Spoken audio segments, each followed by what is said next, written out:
সকাল সকালই দেখতে পাচ্ছ ওষুধ দোকানে হাজির। যাই হোক, চলো তোমাদেরকে ডিটেলসটা বুঝিয়ে বলছি। হ্যালো গাইস, গুড মর্নিং সবাইকে। কেমন আছো সবাই? আশা করছি সবাই ভালো আছো, আর আমিও কিন্তু বেশ ভালোই আছি। তো সকালবেলা আজকে বাজার করতে বেরিয়ে গেছি। দেখতেই পাচ্ছ যে বাজার করতে বেরিয়েছি, আর হাতে এত বাজার যে আমি ভিডিও করার একদমই সুযোগ পাইনি। যাই হোক, রিককে আজকে বাড়িতে রেখে দিয়ে এসেছি। মানে রিক তো কখনোই থাকে না কারোর কাছে। রিকের যে কাকা এসছে, তো ওর কাছে ও থেকে গেল, তো মানে কান্না করেনি। তো আমি বললাম ঠিক আছে তাহলে আমি যাই, কারণ রিককে নিয়ে এত বাজার করে আনাটা আমার পক্ষে সম্ভব না।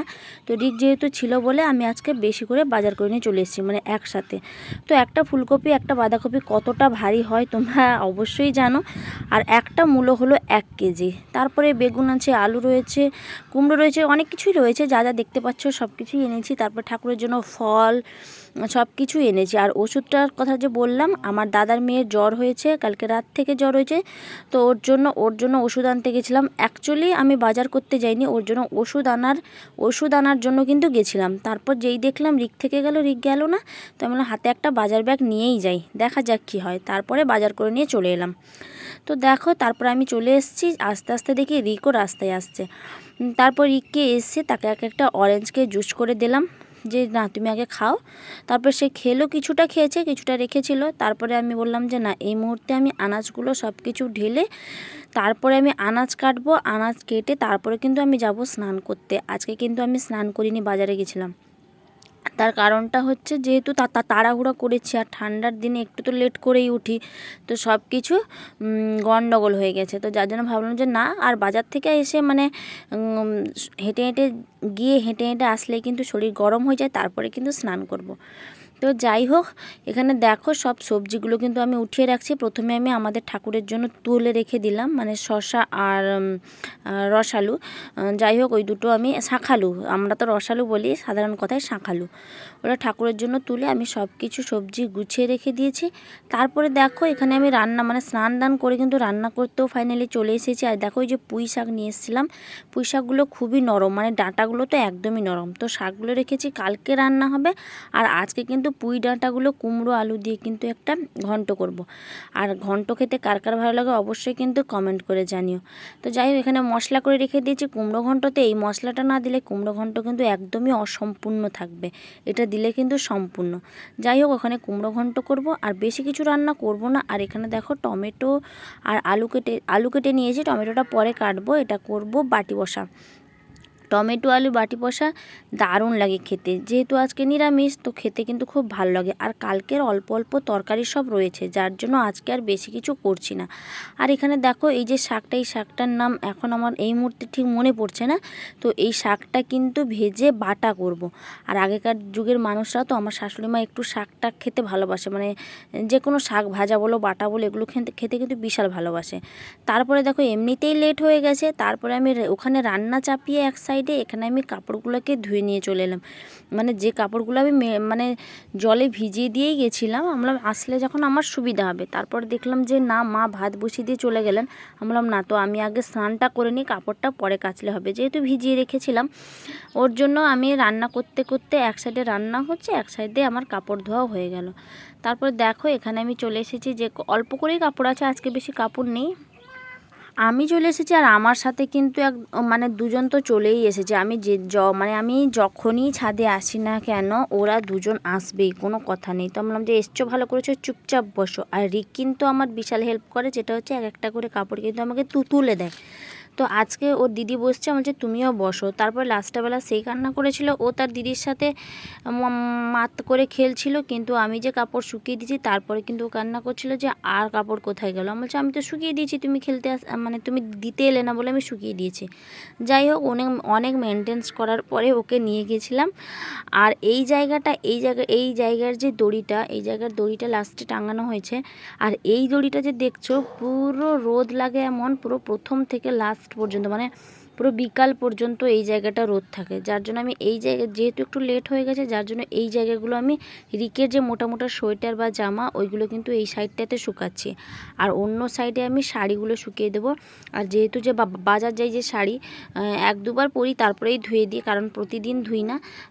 সিনথেটিক শাড়ি তো, কোথায় 1 ঘন্টা আধ ঘন্টার জন্য পড়ে যাই, আবার এসে খুলে দিতে হয়। তার জন্য আমি ওগুলো 2 দিন 3 দিন অন্তর ধুই। তো ভাবলাম যে এটা ধুয়ে দিই, এটা কদিন পরা হয়েছে, এটা আর পরবো না, যার জন্য ওটা ধুয়ে আমি রেখে দিয়েছি, মানে আজকে ধুয়ে দিলাম। তারপরে তোমাদেরকে আমি কাপড় শুকাতে শুকাতে আরেকটা জিনিসও শেয়ার মানে তোমাদেরকে দেখাবো ভাবছি। তো দেখো এই যে আমি যে ফুল গাছগুলো লাগিয়েছিলাম, মানে কোন গাছটা হয়েছে কোন গাছটা মরেও গেছে। আর দেখো এই যে ছোট্ট একটা হাঁড়িতে ছোট্ট একটা চারা লাগিয়েছিলাম, এতে আবার একটা লাউ গাছও হয়ে গেছে।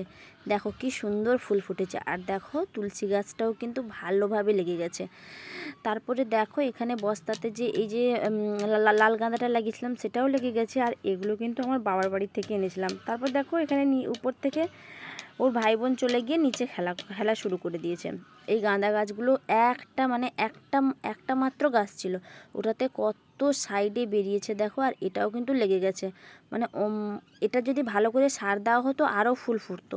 এমনিতেই এইটুকু ফুল ফুটছে সার ছাড়াই। যাই হোক দেখো আমার রান্না করা হয়ে গেছে। কি রান্না করেছি তোমাদের সাথে তো বলেইছিলাম কি রান্না করব। তো দেখো কুমড়ো ঘন্ট হয়ে গেছে আমার, আর মশলাটাও দিয়ে দিয়েছি। কুমড়ো ঘন্টতে মশলা কিন্তু বিশাল ভালো লাগে। তো কে মশলা ফেলো অবশ্যই বলবে। আর এখানে দেখো টমেটো আলুর বাটি বসাটাও কিন্তু আমার হয়ে গেছে। আর বাটি বসাতে এত ঝাল হয়েছে কি বলবো, মানে এই ঝাল দিয়ে শুধু বাটি বসা দিয়েই আমার ভাত চলে যাবে, কুমড়ো ঘন্ট আমার লাগবেই না।